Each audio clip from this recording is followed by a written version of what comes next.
Assalamualaikum warahmatullahi wabarakatuh. Waalaikumsalam warahmatullahi wabarakatuh. Bismillahirrahmanirrahim. Alhamdulillahi rabbil alamin. Wassalatu wassalamu ala ashrafil mursalin, imamil muttaqin, sayyidil ghurril muhajjalin, wa ala alihi wa ashabihil mujahidin at-tahirin, amma ba'du. Saudara-saudara kaum muslimin rahimakumullah. Satu hari ketika seorang ulama besar bernama Al-Imam Al-Faqih Abu Lais tengah berjalan-jalan di dekat kota Basrah, berkelumpulah sekelompok orang di dekat beliau. Mereka datang mengajukan satu pertanyaan. Imam, kami ingin bertanya. Di dalam Al-Quran itu Allah Subhanahu wa ta'ala menjelaskan, Ud'uni astajib lakum. Berdoalah kepadaku, aku akan jawab doamu. Mintalah kepadaku, aku kabulkan permintaanmu. Itu dan begitu janji Allah di dalam Al-Quran. Kami, kata orang-orang tadi, sudah lama berdoa kepada Allah. Tapi kenapa sampai sekarang doa kami ini belum dikabulkan? Katanya, ud'uni astajib lakum. Kalau kamu berdoa, aku jawab, aku penuhi, aku kabulkan doamu. Itu janji Allah. Kami sudah lama berdoa pagi, sore, siang, malam. Nyatanya sampai sekarang doa kami belum dikabulkan. Ini bagaimana? Apa ayat Quran salah? Apa Tuhan lagi lempengan nggak denger?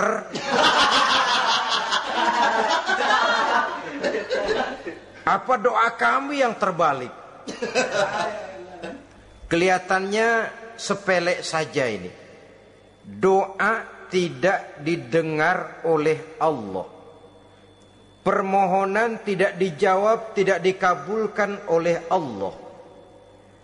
Tapi sebenarnya kalau kita mau merenung, kemalangan apa yang paling besar dalam kehidupan ini, selain daripada kalau permohonan dan doa kita sudah tidak dihiraukan oleh Allah.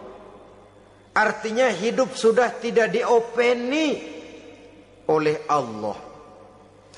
Jangankan Allah, saudara-saudara, kita nggak diopeni sama mertua saja bingung. Ini mertua diem aja, kalau saya salah apa salahnya, kalau ada yang dikepengenin apa kepengenannya, boyak ngomong kenapa diem begitu. Ini tidak diopeni oleh Allah. Kemalangan apa yang lebih malang selain daripada kalau doa sudah tidak didengar oleh Allah. Itu sudah kemalangan yang paling malang, lebih malang dari kota Malang saya kira.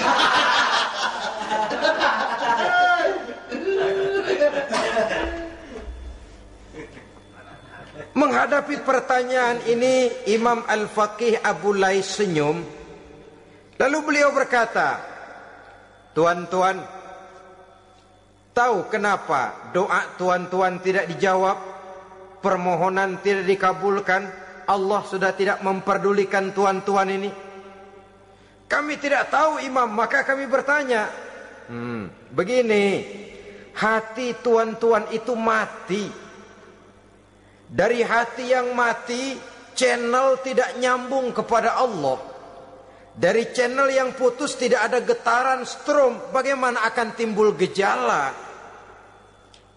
Hatimu mati, jadi pantas kalau doa tidak dikabulkan, permohonan tidak dipenuhi, doa tidak terjawab, hatimu mati. Saudara-saudara kaum muslimin, dari hati yang mati ini, getaran tidak akan sampai ke hadratullah azza wa jalla. Nah, ini juga satu penyakit yang kita sangat khawatirkan, yaitu apabila hati kita sudah mati selagi jasad masih hidup. Artinya, jadilah kita bangkai berjalan di hadapan Allah subhanahu wa ta'ala. Sementara kita sangat disibukkan dengan menggali berbagai macam jenis obat penangkal penyakit zahir, dan kita kurang perhatian untuk mencari obat penangkal penyakit batin yang kalau diserang penyakitnya menghancurkan kehidupan abadi di akhirat nanti. Perkembangan ilmu kedokteran nyata benar diikuti dengan perkembangan jenis-jenis penyakit. Makin maju ilmu kedokteran, makin modern penyakit. Ngerti juga rupanya itu penyakit. Dulu kita tidak kenal yang namanya AIDS. Kita tidak tahu yang namanya liver. Kita tidak kenal yang namanya stres. Paling yang banyak cika, masuk angin, dan sebagainya. Tapi baiklah, penyakit-penyakit batin yang menyebabkan hati menjadi mati, dan dari hati yang mati, doa tidak naik, tidak didengarkan oleh Allah subhanahu wa ta'ala. Nah, kata orang-orang tadi, yang menyebabkan hati kami mati ini apa, Imam? Beliau menjawab, pertama, araftumullaha wa lam tu'tuhu haqqahu. Yang menyebabkan hatimu jadi mati, pertama, kamu kenal benar kepada Allah, tapi haknya untuk disembah, kewajibanmu untuk menyembah, tidak pernah kamu laksanakan. Bagaimana Allah tidak akan jauh dari kita kalau kita tidak akan mengadakan pendekatan kepadanya. Dan pendekatan kepada Allah hanya bisa kita tempuh melalui jalur kegiatan ritual ibadah. Allah akan terlalu jauh apabila kita hanya membicarakannya lewat filsafat dan renungan yang mendalam. Tapi Allah akan dekat dan terasa hadir dalam hidup apabila kita dekati ia dengan pelaksanaan ibadah kepadanya. Kamu kenal Allah, tapi hakmu untuk menyembah, kewajibanmu untuk menyembah, haknya untuk disembah, tidak pernah kamu laksanakan. Kalau soal Allah kita kenal bukan main.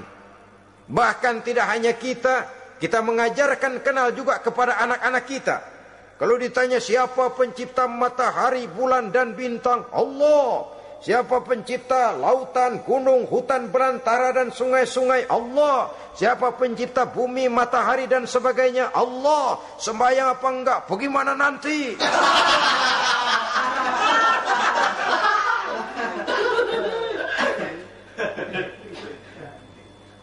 Tanpa pendekatan, Allah akan jauh. Apabila Allah jauh, maka doa tidak akan didengarkan olehnya. Oleh sebab itu, logika mengajarkan kepada kita, berpayahlah dulu, wa mal ladzatu illa ba'da ta'ab, inna ma'al usri yusra. Di balik kesulitan menunggu kemudahan. Nikmat baru akan terasa, kelezatan hidup baru akan terasa setelah kita jerih payah banting tulang peras keringat. Rasanya memang lebih nikmat sepotong singkong hasil cucuran keringat sendiri ketimbang roti dijejelin orang. Ini berarti kita ingin mohon pertolongan kepada Allah, sementara dengan Allah sendiri kita jauh. Sama saja dalam kehidupan kita analoginya, saudara-saudara. Orang tidak kenal kepada saudara, tahu-tahu jauh dari saudara, tahu-tahu datang mau minjem duit. Apa kesan saudara? Enak aja, kenal enggak, dekat enggak, datang-datang mau minjem duit. Emang duit percetakan bapak lu?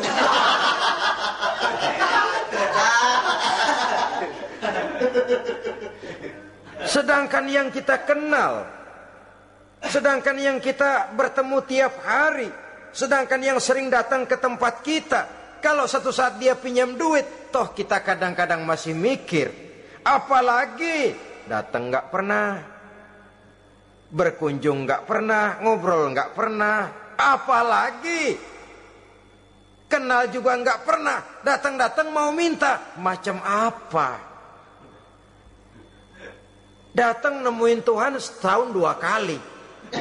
Idul Fitri, doang sama Idul Adha. Doa cerewet banget. Apa itu? Apa aja diminta. Saudara hadirin, bagaimana doa akan kabul, permohonan akan dijawab? Jikalau kita jauh dari Allah, kita kenal Allah, haknya untuk disembah, kewajibannya untuk menyembah, tidak pernah kita laksanakan. Itu yang menyebabkan hati kita lalu menjadi mati. Padahal mengenal Allah, setelah mengenalnya, mengadakan pendekatan kepadanya melalui ritual ibadah yang dicontohkan oleh Rasulullah Sallallahu Alaihi Wasallam. Ini hal pertama yang menyebabkan hati jadi mati. Kamu terlalu kenal Allah, tapi tidak pernah menyembah kepadanya. Sama aja orang kerja kagak, habis bulan mau minta gaji. Karena kita jitak kepalanya. Macam apa? Kerja enggak, tahu-tahu datang mau minta gaji. Kerja dulu yang baik, habis bulan baru enggak diminta pun memang sudah ada jatahnya. Ibadah dulu kita kepada Allah. Soal Allah memberikan karunia kepada kita, itu hak Allah. Apabila kita dekat dengannya, ibadah yang kita laksanakan benar, karunia itu akan datang kepada kita. Saudara-saudara, yang kedua yang menyebabkan hati jadi mati, qara'tumul Qur'an walam ta'malu bih. Kamu baca Al-Quran, tapi ajarannya tidak pernah kamu amalkan. Kamu baca Quran, tapi isinya kamu injak-injak. Sehingga ada peringatan dari Rasul Sallallahu Alaihi Wasallam. Beliau bersabda, "Iza azzamat ummatid dunya, wa fi riwayatin dinaron wa dirhaman, nuzi'at minha haibatul Islam. Wa iza turikatil amru bil ma'rufi wan nahyu 'anil munkari, hurimat 'alaihim barakatul wahyi. Wa iza tasabat ummati saqatat min 'ainillah." 3 peringatan keras, tapi yang merupakan gejala penyakit kita umat Islam, diperingatkan oleh Nabi kita. Pertama, iza azzamat ummatid dunya, apabila umatku telah terlalu mengagung-agungkan dunia, apabila umatku telah jatuh menjadi umat yang materialistis, segalanya diukur dari sudut keduniaan saja, nuzi'at minha haibatul Islam, maka akan dicabutlah dari mereka kehebatan agama Islam. Hilang kehebatan Islam apabila kita jatuh menjadi umat pengagung dunia, penyembah materi. Nilai kita, keberadaan kita tidak dihargai orang lain. Orang memandang kita remeh saja. Orang Islam gak ada apa-apanya, bayar aja. Bisa dibeli, bisa diatur, bisa dikerjain, garap saja. Nuzi'at minha haibatul Islam, hilang dari mereka kehebatan Islam ini. Kenapa? Mereka telah mengagungkan dunia dan menjadikannya sebagai tujuan. Padahal dunia cuma alat, materi cuma alat, harta cuma alat.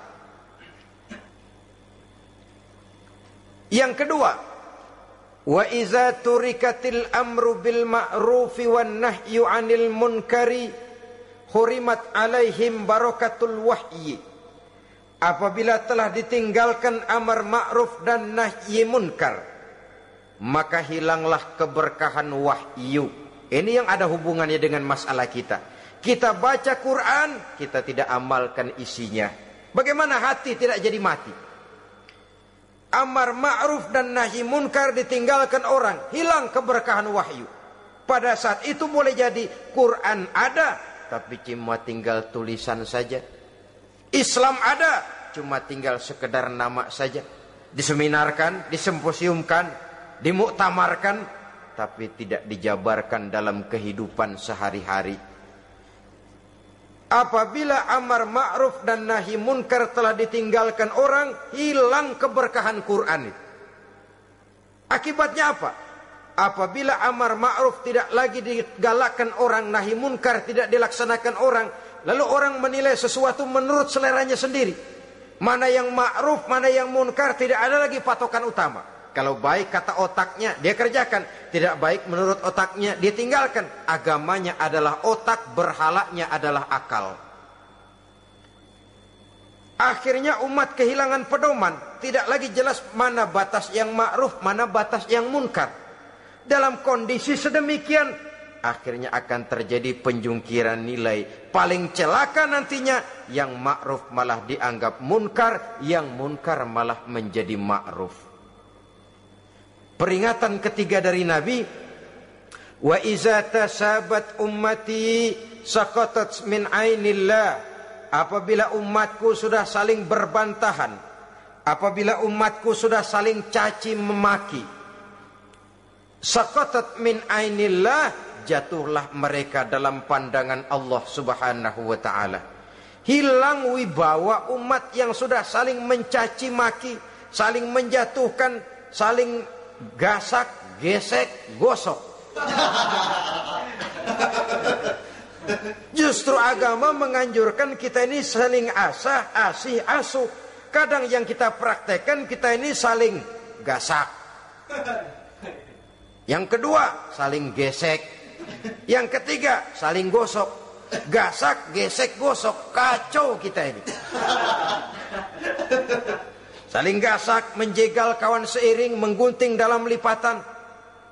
Saling gosok, fitnah sana, fitnah sini. Saling gesek, sikut kiri, sikut kanan. Tidak peduli orang lain luka dan sebagainya. Yang penting dia bisa nangkring. Jatuh kita dalam pandangan Allah apabila umat sudah saling mencaci maki.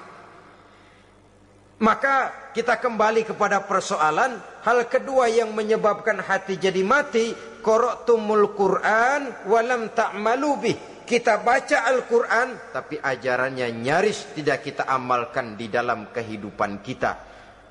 Akibatnya hati lalu jadi mati. Itu yang kedua.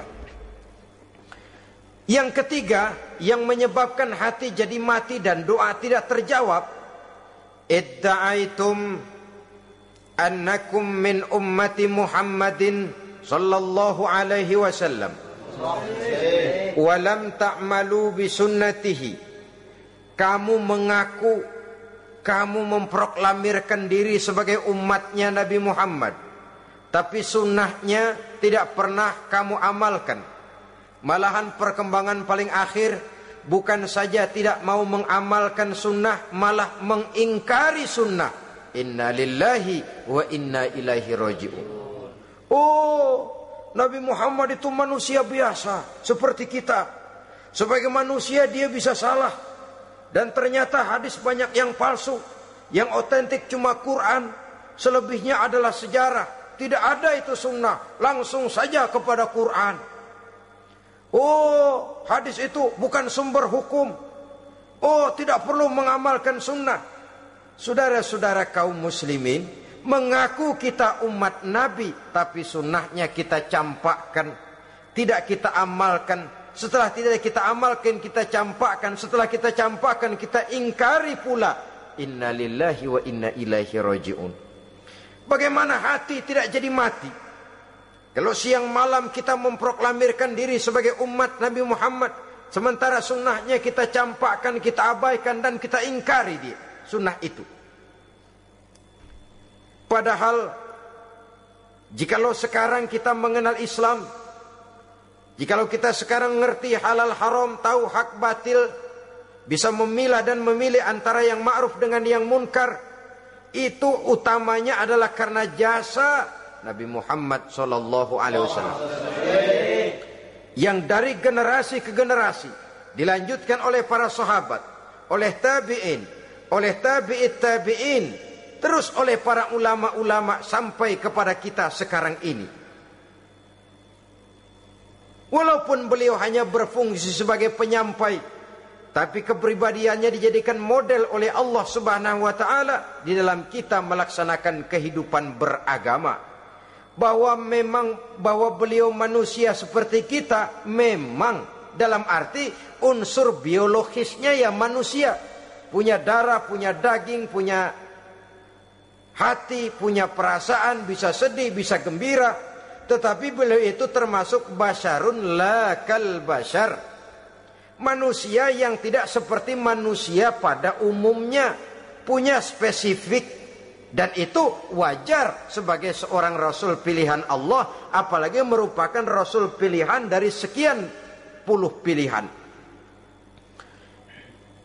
Bahwa jamrud itu batu memang, tapi nilainya kan berbeda dengan batu kolar. Satu truk batu kolar dengan barangkali segenggam batu jamrud, nilainya tentu jauh lebih mahal batu jamrud. Kalau soal batunya, sama batunya, tapi nilainya berbeda karena esensinya berbeda. Kita manusia, Nabi Muhammad juga manusia, sama manusianya memang, tapi kualitasnya, nilainya tentu jauh panggang daripada api. Itu sebabnya Allah menjadikan beliau sebagai model. Laqad kana lakum fi rasulillahi uswatun hasanah. Di dalam diri Rasul itu terdapat contoh teladan yang sangat baik bagi kita. Oleh karenanya, pada pertemuan kali ini, apabila kita konsekuen mengaku umat Nabi Muhammad, marilah konsekuen juga menegakkan sunnahnya.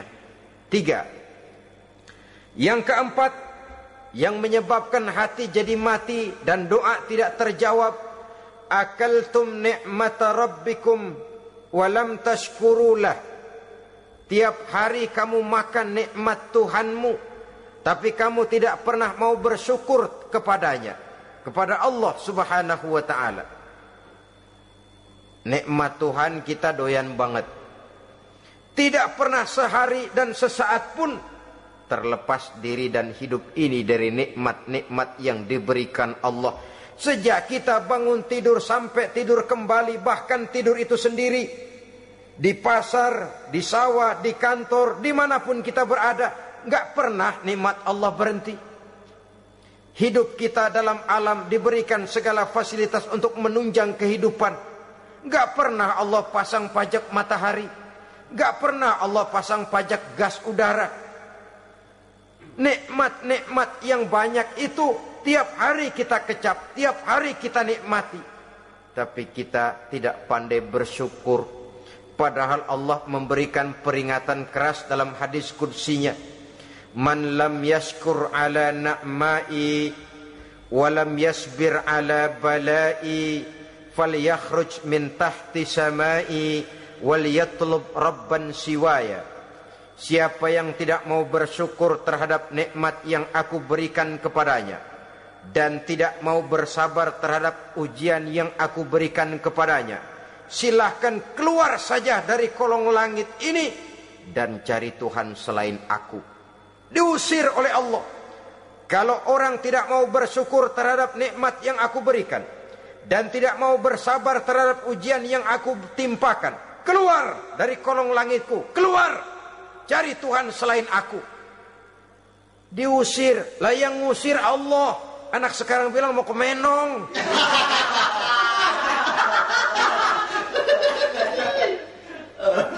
Kalau diusir kita dari Jakarta, masih bisa pindah ke Bandung. Diusir kita dari Bandung, bisa pindah ke Jogja, Solo. Diusir kita dari Indonesia, bisa pindah ke Singapura, Malaysia. Diusir dari kolong langit, mau cari langit mana lagi?